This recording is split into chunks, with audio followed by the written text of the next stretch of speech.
You guys, make sure you like this make sure you leave them comments. Don't be a hater. If you feeling my videos, hit the subscribe button. Alright, let's talk about some real shit in this video. Right now, it's early in the morning, just got up, and I feel like talking about motherfucking boxing. At the end of the fucking day, right? I want to talk about two things in this video. People claiming that Anthony Joshua has a better resume than Deontay Wilder. And I also want to talk about people claiming that Deontay Wilder is one-dimensional. Now, let me tell you guys this. It's a lot of people that make YouTube videos and stuff like that, or it's a lot of people who even write articles. It's a lot of people that be in the comment section. I mean, this comes for everybody. You got a lot of people who started watching boxing late, you know, who's not a real boxing fan. You know, they just start watching boxing late, and they're still learning on the fucking job, you know. So it's hard to debate with people like that. But with that being said, before you try to dog Deontay Wilder's resume, think about the other heavyweights' resume. Dillian Whyte. Who has Dillian Whyte ever really beat? Robert Helenius? Stop it. Who has Dillian Whyte really beat? Derek Chisora? That was life and death. A lot of people thought Derek Chisora won that one. So, I'm going to do something in this video. I could argue that Deontay Wilder has the best resume today out of all the active heavyweights. I can argue that. You know? I can argue you that. Now, listen to me, because a lot of you motherfuckers are slow. To the smart people out there, I didn't say it was clear. I said you can argue that. Which means, because you guys is quick to bash Wilder's resume, like, he's the only one with a not so good resume. Not to mention, I don't know about y'all, but I give Wilder credit for trying to fight the best fighters. And I always tell you guys, even when Triple G was getting ducked, I said it then. I said you will have to say Triple G is a top fighters, being that none of the top fighters want to fight him at that time. So the same shit go with Deontay Wilder, y'all. I mean, a lot of y'all just hate on Deontay Wilder. And some of y'all don't even know why y'all hating on him at the end of the fucking day. But with that being said, before I really get into this shit and dissect this shit, you already motherfucking know.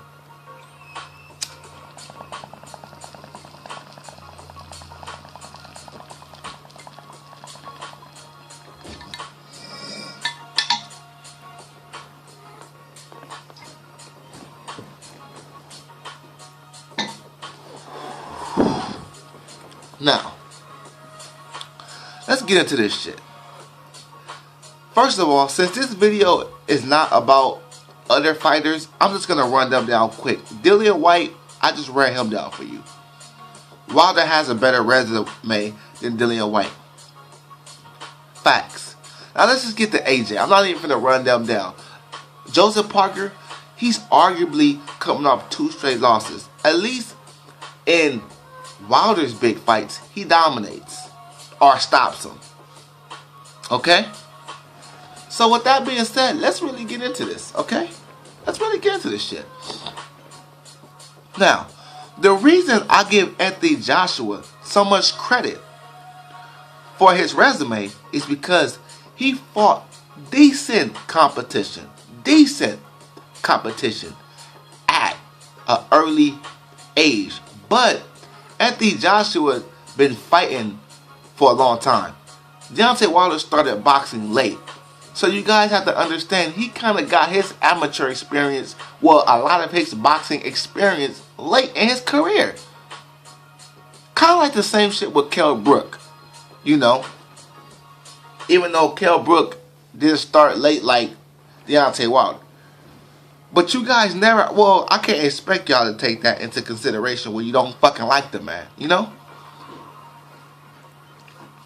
So with that, let's really talk about it. Before we talk about the one-dimensional situation. Okay. They claim that Deontay Wilder ain't fought nobody. So let me ask you guys a question. When did Malik Scott become a nobody? When did Eric Molina become a nobody? When did Arthur Spilka become a nobody? He gave Brian Jennings a good fight until he got stopped. When did Bermane Stiverne become a nobody? I mean, when did Chris Arreola become a nobody? I mean, I'm just asking you guys these questions. Yes, I will say he don't have a crazy resume. So let's get into it. Anthony Joshua. Because it kills me when people will say, oh, fucking Deontay Wilder hasn't fought nobody. And then, like, people will say they're favoring Anthony Joshua because he fought better competition, right? Let's really discuss this. Dominic Breazeale, solid W. He's a solid fighter. But Dominic Breazeale has nothing crazy, yo. He just has a good heart and a big punch. Not even like a crazy big punch, but he has a big punch.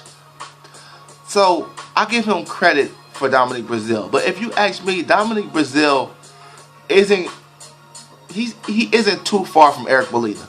I don't give a fuck. The Eric Molina that Wilder beat, AJ beat him too, but Wilder fought a younger and more determined Eric Molina in that fight. So that's kind of on par. I mean, you guys can't just go because our fighter's undefeated. He was the first person that took that O. Yes, that's true, you guys. He did take Dominic Breazeale's O, but that's not always the case, yo. That's not always the fucking case. I don't mean you're this good fucking fighter or you're this great fighter just because you was undefeated. But at the end of the day, yeah, that was a good win, but that was subpar with the Eric Molina win. Okay, if y'all think I'm reaching, it was for goddamn sure subpar. Not even subpar, it was equal as a motherfucker. Or probably more with the Arthur Spilka win. Come on now. Which was a more solid win? Wilder beating Spilka or Joshua beating Breazeale? I'm picking Wilder beating Spilka. So that equilibrates. That's equivalent on that one. So let's keep this motherfucking train rolling. Who else Anthony Joshua has? He has Dillian Whyte. Dillian Whyte was a solid win. But like I tell you guys, who did Dillian Whyte really beat? Huh? Okay, if y'all want to say that, okay, I got one for y'all. Okay, I'll give y'all Dillian Whyte. But if that's the case, that's equal, if not more, to the Wilder versus Gerald Washington fight. Come on, Gerald Washington beat Amir Manzoor. I mean, let's not act like Gerald Washington was a complete bum. Well, he wasn't a bum, period. He gave Big Baby Davis a tough fight until he got stopped. You know, there was some bush in that fight. And I thought he should have took a tuna fight before facing Big Baby. But who has Dillian Whyte really beat? I mean, he beat Helenius. He held his own against Derek Chisora, a guy that David Haye got up out of there. A guy that Tyson Fury stopped. I mean, Dillian Whyte, the body snatcher. I like Dillian Whyte, good trash talker. I'm a fan of Dillian Whyte, good trash talker, and he's a solid fighter. But I need to see Dillian Whyte display his good skills against good quality opposition. He did that against Anthony Joshua. He did do that against Anthony Joshua. But at the end of the day, he got stopped, you guys. Stopped. Now, Dillian Whyte is still a solid fighter. But if you ask me, AJ beating Dillian Whyte is, I would say, subpar. You could probably edge. I'm not mad at you if you edge Dillian Whyte, but Wilder beating Gerald Washington is equal to me. Because if you really think about it, who beat the better opposition?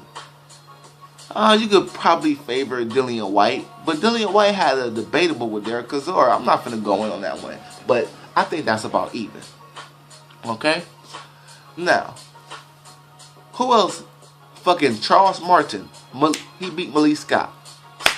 I wish you would try to debate me. I wish you would try to debate me on that one. I wish you would try to debate me on that one. So that's canceled right there. Boom. Because who the fuck is Charles Martin? Charles Martin. Who the fuck is Charles Martin? You guys see, I just woke up, man. Charles Martin is a motherfucking bum, yo. Charles Martin would have lost to, what's old boy name? Can't remember his name right now. The one that injured his foot or his ankle in the fight. And Charles Martin was putting his hands up like he really got him a real fucking victory. Charles Martin would have lost that fucking fight. Excuse the fuck up, you know I edit shit. Let's keep this motherfucking train rolling. What else we got out there? But yeah, Deontay Wilder beating Malik Scott is killing that win by AJ. So let's really keep going while you guys is talking about. And see, I'm a real boxing fan. I've been watching boxing since I was a fucking baby, okay? And I still watch old and new footages from time to time to this day. To this fucking day. Yeah, sometimes I smoke a blunt and watch some good old boxing. You'll be surprised what I watch. So don't even try to take it there with me. You cannot fuck with me. You know? Unless you a real boxing fan. You cannot just play catch up with me or learn on the job with me to a person that been doing this, you know? And I could tell, you could tell by the way some people speak when it comes down to Deontay Wilder. They don't know what the fuck they're talking about. And Anthony Joshua, they don't know what the fuck they're talking about neither. But that's why I'm here to break it down. Now, you could still say AJ has the better resume. But hold up. This video is going to take a little while. Because I'm building up right now. So let me not lose track. So who else we got, you guys? Anthony Joshua. Who else did he beat? I just was trying to give you guys about 5 fighters. I think, let's just get into the main shebang bang, because I think I named you guys a quick 5. So let's just get into the main shebang bang. Okay, Anthony Joshua's biggest fucking win is an older Vladimir Klitschko that was coming off a loss. Now, that's still a solid ass win, because that Vladimir, we all know that Vladimir was vintage Vladimir. And he was in phenomenal shape. That's why I give AJ so much credit. But if you take away that win right there, Wilder clearly has the better resume with the Bermane Stiverne. You guys, Bermane Stiverne was a top heavyweight when they fought with a belt. With an official heavyweight champion belt. So what can we really say? Listen, you guys. Even with Vladimir on his resume, it's still debatable. Now, I'm not here to say who has the better resume, definitely. But what I will say is, it's debatable. But if you take away that Vlad win, which was a good win, it was like, damn, okay. And he knocked Vlad the fuck out. The first person to knock him out in a very long time. Because Vlad found a way to fight punchers and not get knocked out. But AJ stopped him. Credit to AJ. But it was life and death. But when Deontay Wilder fought Bermane Stiverne, it was a landslide. But you guys be wilding with that resume, okay? Really break it down and think about it. Now let's keep this train rolling. And Carlos Takam, that's a whole nother blog. But let me get into this shit, okay? The one-dimensional bullshit. Listen, one-dimensional means that all he has is a right hand and that's it. Now, I used to think Deontay Wilder was one-dimensional as well, until I realized he's not one-dimensional. I can see if you say 2 or 3-dimensional, but he's not one-dimensional. First of all, think of people who finish like Deontay Wilder. When I told you guys, it is like Mortal Kombat. When Deontay Wilder, I call it Wilder mode. When Deontay Wilder hurts you, all you hear is, finish him. And then you see those wild ass flurries coming from everywhere. Fast too. Another thing is too, Deontay Wilder is what I call an outside brawler. He stays on the outside throwing power shots on the inside. So let me tell you guys this. His finishing ability, his stamina. Why we don't ever talk about his conditioning? What? That's not a dimension? That's not a dimension? Okay, it might not be a dimension, but it's a fucking dimension. I don't care what y'all say. Zab Judah, he was known as a 6-round fighter, 4-round fighter. Canelo has stamina problems. Wilder don't have stamina problems. He showed you guys he can work in a fight and go deep in a fight and carry his power late in a fight. So y'all wildin'. Deontay Wilder for sure has good stamina. He proves that. Okay? He has a good chin. You guys, Eric Molina could punch. Eric Molina hurt him, but Eric Molina didn't drop him or Eric Molina didn't put him away. Eric Molina has a big punch. Who else? Bermane Stiverne didn't hurt him. Chris Arreola didn't hurt him. These are all punchers, you guys. So at the end of the fucking day, I'm letting you guys know, one-dimensional. Come on, man. I see what you guys trying to say with that. Just the right hand or whatever. But I don't know about that, man. I had to really think about it. And his jab is so-so. Deontay Wilder's jab is not trash. It's not great. It's not good neither. It's more on the so-so side. It's like 50%. It's okay. It's okay. It's satisfactory, okay? With that being said, you guys, I just want to throw that in there before I get up off this bitch. I'm gonna lace one more before I gotta do some shit. But excuse the fuck ups in this video. You guys know I edit shit because I know I was low-key all over the place, but you guys know I was getting my point out. Alright, I'm out.